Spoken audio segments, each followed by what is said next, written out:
ইবলিস শয়তানের জন্ম হয়েছে কিভাবে, ইবলিসের শিক্ষা দীক্ষা ও শ্রেষ্ঠত্ব লাভের আসল ইতিহাস। আসসালামু আলাইকুম ওয়া রাহমাতুল্লাহ।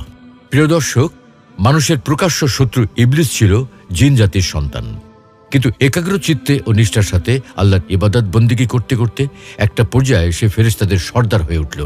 তাহলে পরবর্তীতে কেন সে হয়ে গেল আমৃত্যু অভিশপ্ত?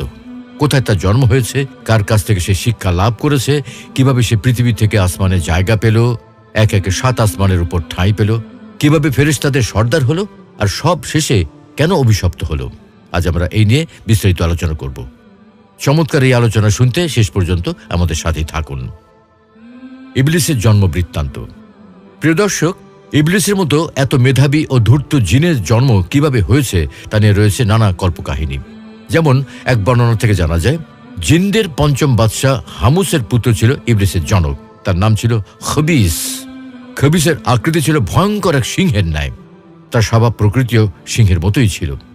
একদিকে তার দেহে ছিল পঞ্চশক্তি, আর অন্যদিকে চেহারায় ছিল সুস্পষ্ট ধূর্ততার ছাপ। এই খবিসই ছিল পাপিষ্ঠ জিনদের মাথার তাজ। ইবলিসের মাতা ছিল জিন জাতির পঞ্চম নেতা হামুসের কন্যা। তার নাম ছিল নিলবিস। নিলবিস জিন দেখতে ঠিক একটা নেকড়ে বাঘের মতো। তার প্রকৃতিও ছিল অবিকল নেকড়ের ন্যায়। আগুনের সৃষ্টি খবিস ও নিবলিসের মিলনে ইবলিসের জন্ম হয়। সুতরাং পিতা, মাতা ও আগুন, এই ত্রিসত্তার স্বভাব ও প্রকৃতির সম্পূর্ণ প্রভাব ইবলিসের চরিত্রে নিহিত ছিল। ইবলিসের পিতার এক বন্ধু ছিল সারবুক। সে ছিল সর্ববিদ্যায় পারদর্শী। খবিস পুত্র ইবলিসের শিক্ষা দীক্ষার ভার উক্ত বন্ধুর হাতে অর্পণ করল। ইবলিস ছিল অতিশয় মেধাবী ও স্মৃতিশক্তি সম্পন্ন। সুতরাং কোনো পাঠই তাকে একাধিকবার বলে দেওয়ার প্রয়োজন হতো না। সে একবার যা শুনত তাই চিরদিনের জন্য মনে রাখত। ফলে সারবুকের মনে ইবলিস সম্পর্কে অত্যন্ত উচ্চ ধারণা জন্মেছিল। তাকে পড়াতে শুরু করে সে তার বন্ধু খবিসকে লক্ষ্য করে প্রায় বলতো, বন্ধু, তোমার পুত্রের ভেতর যে লক্ষণ দেখছি তাতে মনে হচ্ছে সে ভবিষ্যতে নিশ্চয়ই এক বিখ্যাত ব্যক্তিতে পরিণত হবে। আমার শিক্ষকতা জীবনের 26,000 বছরের মধ্যে তোমার পুত্র ইবলিসের মতো এত তীক্ষ্ণ স্মৃতিশক্তি সম্পন্ন ও বুদ্ধিমান ছাত্র আমার হস্তে আর দ্বিতীয়টি পড়েনি। কিন্তু দুঃখের বিষয় হলো, তোমার পুত্রটি অত্যাধিক বেয়াদব, অহংকারী এবং ভীষণ একগুঁয়ে। এটা তার ভবিষ্যতের জন্য সুখকর নয়। তবে সে যাই হোক, ইবলিসের ভাগ্য কিন্তু সুপ্রসন্ন। ইবলিসের আসমানে আগমন। মূলত মানুষ সৃষ্টির পূর্বে পৃথিবীতে কেবল জিনদের রাজত্ব ছিল। তারা আল্লাহর অবাধ্যচরণ করে পৃথিবীকে পাপাচারে পূর্ণ করে ফেলেছিল। এইসব দেখে আল্লাহ ফেরেশতাদের নির্দেশ দিলেন জিনদের ধ্বংস করে ফেলতে এবং কিছু ভালো জিনদের অন্যত্র সরিয়ে নিতে। ফেরেশতারা সমস্ত জিনদের নিধন করতে শুরু করে। এই জিন নিধনের সময় ইবলিস ছিল শিশু। সুদর্শন ইবলিসকে দেখে ফেরেশতারা মায়ায় পড়ে গেল। স্নেহবশত হত্যা না করলে উল্টা তাকে লালন পালন করার জন্য আল্লাহর নিকট অনুমতি কামনা করে। আল্লাহর কাছে তারা প্রার্থনা করল যেন তাকে রেহাই দেয়া হয়। আল্লাহ মুচকি হাসলেন, কিন্তু ফেরেশতাদের প্রার্থনা মঞ্জুর করলেন। অনুমতি পেয়ে ফেরেশতারা ইবলিসকে আসমানে নিয়ে যায়। ফেরেশতারা তাকে প্রথম আসমানে নিয়ে নিজেদের প্রকৃতি ও স্বভাব অনুযায়ী আল্লাহর ইবাদত বন্দেগীর নিয়মকানুন শিক্ষাদান করল। ইবলিস স্বীয় প্রতিভা বলে অনায়াসে ও অল্প সময় শিক্ষা লাভ করে দীর্ঘ 1000 বছর প্রথম আসমানে আল্লাহর ইবাদত করল। সেখানকার ফেরেশতারা তার ইবাদতে একাগ্রতা ও নিষ্ঠা দেখে অবাক হয়ে বলতে লাগলো, আমরা ফেরেশতারা জাতি কেবল আল্লাহর ইবাদতের জন্যই সৃষ্টি হয়েছি। একমাত্র ইবাদতই আমাদের শিক্ষা দীক্ষা ও ধ্যান ধারণা সবকিছু। ইবাদতই আমাদের একমাত্র কাজ। তবু কি আশ্চর্য, ইবলিস আমাদের কাছে ইবাদতের কায়দা কানুন শিখে যে ইবাদত করছে, তাতে তার ইবাদতের তুলনায় আমরা নিজেদেরকে তো মোটেই ইবাদতকারী বলতে পারি না। আমাদের ফেরেশতাকুলের মধ্যে তো কাউকে এমন ধারায় ও এমন নিবিড়ভাবে কখনোই ইবাদত করতে দেখিনি। মনে হচ্ছে এখন এর কাছে আমাদের অনেক কিছু শেখার আর বোঝার আছে। ফেরেশতারা তার ইবাদত বন্দেগী দেখে এত মুগ্ধ হলো, তারা ইবলিসের নামকরণ করল খাসে। ইবলিস প্রথম আসমানে 1000 বছর ইবাদতের পর দ্বিতীয় আসমানের ফেরেশতারা অতি আদর করে তাকে নিজেদের কাছে নিয়ে গেল। ইবলিস দ্বিতীয় আসমানে পৌঁছেও পূর্বাপেক্ষা আরও বেশি পরিমাণে ইবাদতে মশগুল হলো। এই আসমানের ফেরেশতারা তার ইবাদত দেখে তাকে ধন্য ধন্য করতে লাগলো এবং শতমুখে তার প্রশংসা করতে লাগলো। তারা ইবলিসের নামকরণ করল আবেদ। দ্বিতীয় আসমানে 1000 বছর অবস্থানের পর তৃতীয় আসমানের ফেরেশতারা তাকে নিয়ে গেল। তৃতীয় আসমানে এসে সে আরও বেশি পরিমাণে পরম একাগ্রতা ও মনোযোগের সাথে আল্লাহর ইবাদত শুরু করে দিল। সে এখানেও 1000 বছর ইবাদত করল। এখানে ফেরেশতারা তার ইবাদতে মুগ্ধ হয়ে তার নাম রাখল কি? অলি। তারপর চতুর্থ আসমানের ফেরেশতারা আল্লাহর অনুমতি লাভ করে ইবলিসকে চতুর্থ আসমানে নিয়ে গেল। ইবলিস এখানেও অত্যন্ত একাগ্রতার সাথে দীর্ঘ 1000 বছর আল্লাহর ইবাদতে মশগুল রইল।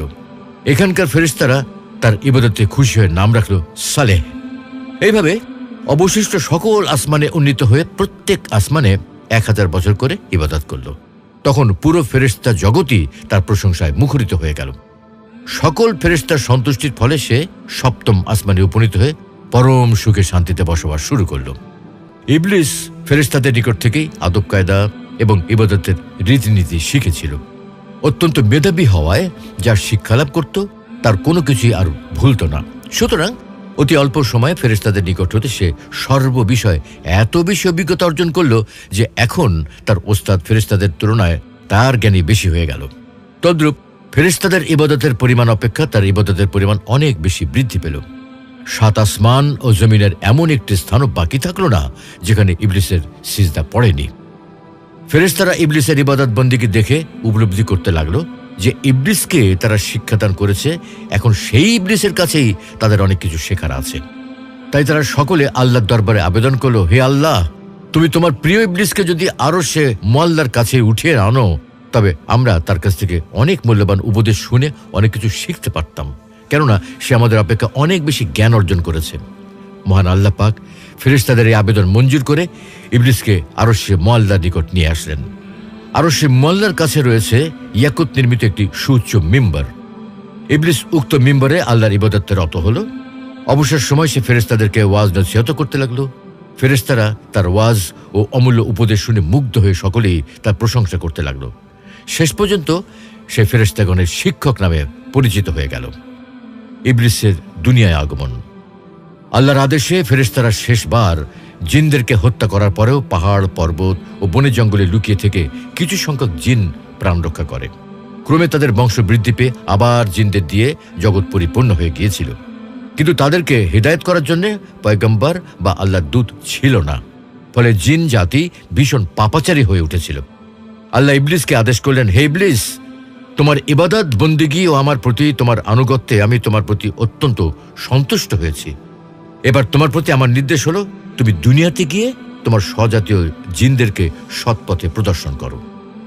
মহান আল্লাহর এই নির্দেশ শুনে ইবলিস বলল, হে মাবুদ, আপনার নির্দেশ আমি অবশ্যই পালন করব, তবে আমার একটা আরজ হলো, আপনি আমাকে এমন ক্ষমতা দান করুন যেন সারাদিন দুনিয়াতে জিনদেরকে হেদায়েত করে সন্ধ্যায় আবার আমি এখানে ফিরে এসে সারা রাত আপনার ইবাদত ও ফেরেশতাদেরকে নসিহত করতে পারি।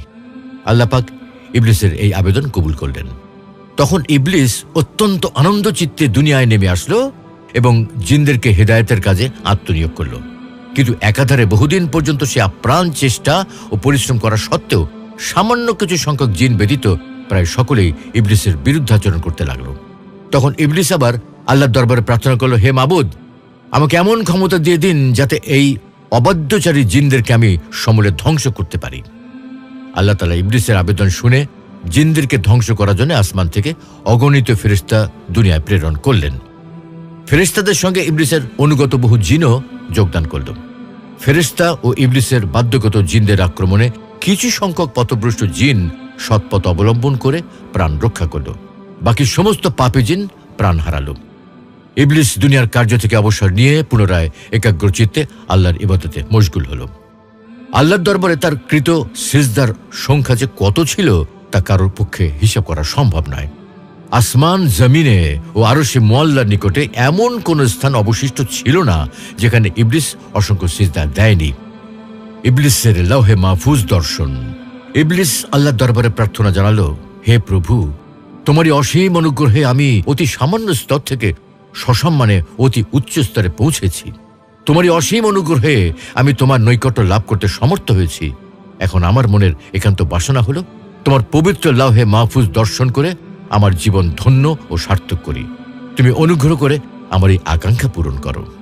পরম দয়ালু আল্লাহ ইবলিসের প্রার্থনা কবুল করে মিকাইল ফেরেশতাকে নির্দেশ দিলেন ইবলিসকে পবিত্র লৌহে মাহফুজের একান্ত নিকটে নিয়ে দেখিয়ে আনার জন্য। আল্লাহর নির্দেশ অনুযায়ী মিকাইল আলাইহিস সালাম ইবলিসকে লৌহে মাহফুজের নিকটে নিয়ে গেল। ইবলিস সেখানে পৌঁছে এক দৃষ্টিতে লাহে মাহফুজের দিকে তাকিয়ে অদৃষ্টলিপি পাঠ করতে লাগলো। হঠাৎ এক স্থানে তার দৃষ্টি পড়ল। সেখানে লিখিত রয়েছে, আল্লাহর এক বান্দা 6 লক্ষ বছর পর্যন্ত ইবাদত করবে, কিন্তু অবশেষে আল্লাহর একটি আদেশ অমান্য করে জান্নাত থেকে বিতাড়িত হবে।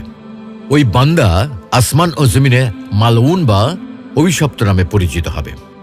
ইবলিস এই লিপি পাঠের পর কেঁদে ফেলল এবং সিজদায় পতিত হল। সিজদায় সে দীর্ঘ 6000 বছর অতিবাহিত করল। 6000 বছর পর মাথা তুলে দেখতে পেল সিজদার জায়গায় লিখিত রয়েছে, ইবলিসের উপর আল্লাহর অভিশাপ বর্ষিত হোক। ইবলিস আরজ করল, হে আমার রব, ইবলিস কে? তাকে দেখিয়ে দিন, আমি তাকে যথোচিত শিক্ষা দেই। জবাবে আল্লাহ ইবলিসকে বলেন, অচিরেই তুমি তাকে দেখতে পাবে। একথা শুনে ইবলিস সেখানে দাঁড়িয়ে 1000 বছর পর্যন্ত পাঠ করল, লানাতুল্লাহি আলা ইবলিস, ইবলিসের উপর আল্লাহ লানত বর্ষিত হোক। এখানে উল্লেখ করা প্রয়োজন, তখনও ইবলিস এই নামে পরিচিত হয়নি, আর তার এই কথা তখনও জানা ছিল না যে একসময় তারই নাম ইবলিস হবে। তখন আল্লাহ তাআলা ইবলিসকে বলেন, আচ্ছা বলতো, আমার যে বান্দা আমার অশেষ অনুগ্রহ লাভ করেও আমার হুকুম অমান্য করবে, তার কেমন শাস্তি হওয়া উচিত? জবাবে ইবলিস বলল, হে আমার রব, এরূপ অকৃতজ্ঞ ব্যক্তির উপর আপনার কঠিন শাস্তি ও অভিশাপ বর্ষিত হওয়া উচিত। আল্লাহ তাআলা বললেন, তোমার এই মন্তব্যটা এক টুকরা তখতিতে লিখে তোমার নিকটে রেখে দাও, পরে তা কাজে আসতে পারে। তখনই ইবলিস এক টুকরা তখতিতে কথাটা লিখে রাখল। ইবলিসের মনে কুমতলবের সূত্রপাত। উল্লিখিত ঘটনার কিছুদিন পরে হঠাৎ একদিন ইবলিস মনে মনে ভাবল, এখন তো ফেরেশতা ও জিনের রাজ্যে এমন কোনো ফেরেশতা বা জিন নেই যে আমার কোনো নির্দেশ অমান্য করে, কেননা আসমান, জমিন বা জিন ও ফেরেশতা কুলের মাঝে আমার প্রভাব এখন অতুলনীয়। আমার প্রভাব, প্রতিপত্তি ও ক্ষমতার সাথে মোকাবেলা করার মতো এখন আর কেউ নেই। এমন অবস্থায় যদি কোনো কারণবশত আল্লাহ নিজের দায়িত্ব থেকে অবসর গ্রহণ করেন কিংবা স্বেচ্ছায় ঘোষণা করেন যে আমি এই সৃষ্টি জগতের পরিচালনার দায়িত্ব হতে অবসর গ্রহণ করছি, অতএব এখন তোমাদের মধ্যে হতে যোগ্যতম ব্যক্তি আমার সৃষ্ট জগতের পরিচালনা ভার গ্রহণ করো, তাহলে নিশ্চয়ই একমাত্র আমি এই পদের যোগ্যতম ব্যক্তি হিসেবে দায়িত্ব গ্রহণ করে সুষ্ঠুরূপে পালন করতে পারি। মূলত এখন আর আমি কোনো দিক দিয়েই আল্লাহর চেয়ে হীনবল ও কম ক্ষমতাবান নই। যাবতীয় ফেরেশতা ও জিনদের উপর এখন আমার যে প্রভাব, তাতে আল্লাহর সাথে আমার কোনো ব্যাপার নিয়ে বিরোধ হলে অবশ্যই তারা আমার পক্ষাবলম্বন করবে, এতে কোনো সন্দেহ নেই। এর কিছুদিন পরেই একদিন ফেরেশতারা লহে মাহফুজে লিখিত দেখতে পান, অচিরেই আমার জনৈক বান্দার উপর চিরদিনের জন্য আমার লানত বর্ষিত হবে। এই লেখা পড়ে ফেরেশতারা ভয়ে অস্থির হয়ে পড়ল। তারা ভয়ে থরথর করে কাঁপতে লাগলো। তারা শঙ্কিত হয়ে পড়ল, হায়, না জানি তাদের মধ্যে কোন হতভাগ্য বান্দার উপরই দুর্ভাগ্য নেমে আসবে।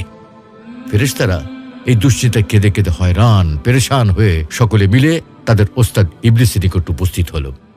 ইবলিস এর কারণ জানতে চাইলে ফেরেশতারা বলল, ওস্তাদ, ওই যে পড়ে দেখুন, লহে মাহফুজের এই লেখা পড়ে আমাদের সকলেরই মনে দারুণ আতঙ্ক সৃষ্টি হয়েছে। আপনি আমাদের জন্য দোয়া করুন যেন আমরা আল্লাহর লানত থেকে রক্ষা পেতে পারি। ইবলিস ফেরেশতাদের মিনতিতে তাচ্ছিল্যের সাথে মুচকি হেসে আল্লাহর দরবারে প্রার্থনা করল, হে মাবুদ, তুমি ফেরেশতাদের কারো উপর লানত দিও না। আল্লাহ তাআলা ইবলিসের ওই প্রার্থনা কবুল করলেন। ফেরেশতারা আল্লাহর সেই নির্ধারিত গজব থেকে রক্ষা পেল। কিন্তু ইবলিস সমগ্র ফেরেশতাদের জন্য দোয়া করল বটে, কিন্তু অহংকার বশত নিজের জন্য দোয়া করতে ভুলে গেল।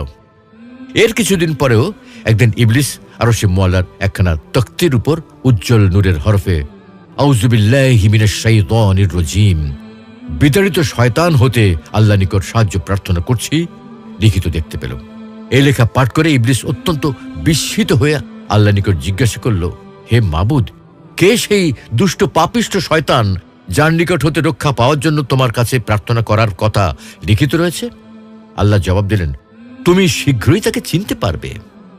এক পর্যায়ে আল্লাহ তাআলা মাটি দ্বারা পূর্ণাঙ্গ অবয়বে মানুষ তথা আদম আলাইহিস সালামকে সৃষ্টি করলেন। তাকে জিন তত্ত্বাবধানে শিক্ষা দীক্ষা ও জগতে সকল জ্ঞান দান করলেন। ফলে ফেরেশতাগণ আদম আলাইহিস সালামের শ্রেষ্ঠত্ব স্বীকার করে তার প্রতি সর্বোচ্চ সম্মান প্রদর্শন সূচক সেজদা করেন। কিন্তু ইবলিস আদম আলাইহিস সালামের শ্রেষ্ঠত্ব মেনে নিতে অস্বীকার করে। তখন আল্লাহ বলেন, তুই বের হয়ে যা, কারণ তুই অভিশপ্ত, তোর উপর পুনরুত্থান দিবস পর্যন্ত আমার অভিশাপ রইল। সুপ্রিয় দর্শক, এতক্ষণ ধরে আমরা ইবলিসের পিতামাতা, জন্ম, শিক্ষালাভ, আসমানে গমন, ফেরেশতাদের কাছ থেকে ইবাদত শিক্ষা এবং কালক্রমে তার ফেরেশতাদের সর্দার হয়ে ওঠার যে গল্প শুনিয়েছি তা হয়তো কাল্পনিক, কিন্তু ইবলিস যে অত্যন্ত জ্ঞানী, গুণী ও ইবাদতকারী ছিল তাতে কোনো সন্দেহ নেই। তবে এই শ্রেষ্ঠ জ্ঞানী ও ইবাদতকারী কিভাবে আল্লাহর আদেশ অমান্য করে আমৃত্যু অভিশপ্ত হয়ে গেছে, আল্লাহর রহমত থেকে চিরদিনের জন্য বঞ্চিত হয়ে গেছে, তাতে আমাদের জন্য রয়েছে মহান শিক্ষা। আল্লাহ রাব্বুল আলামিন এ থেকে আমাদের সকলকে শিক্ষা গ্রহণের তৌফিক দান করুন। আমিন।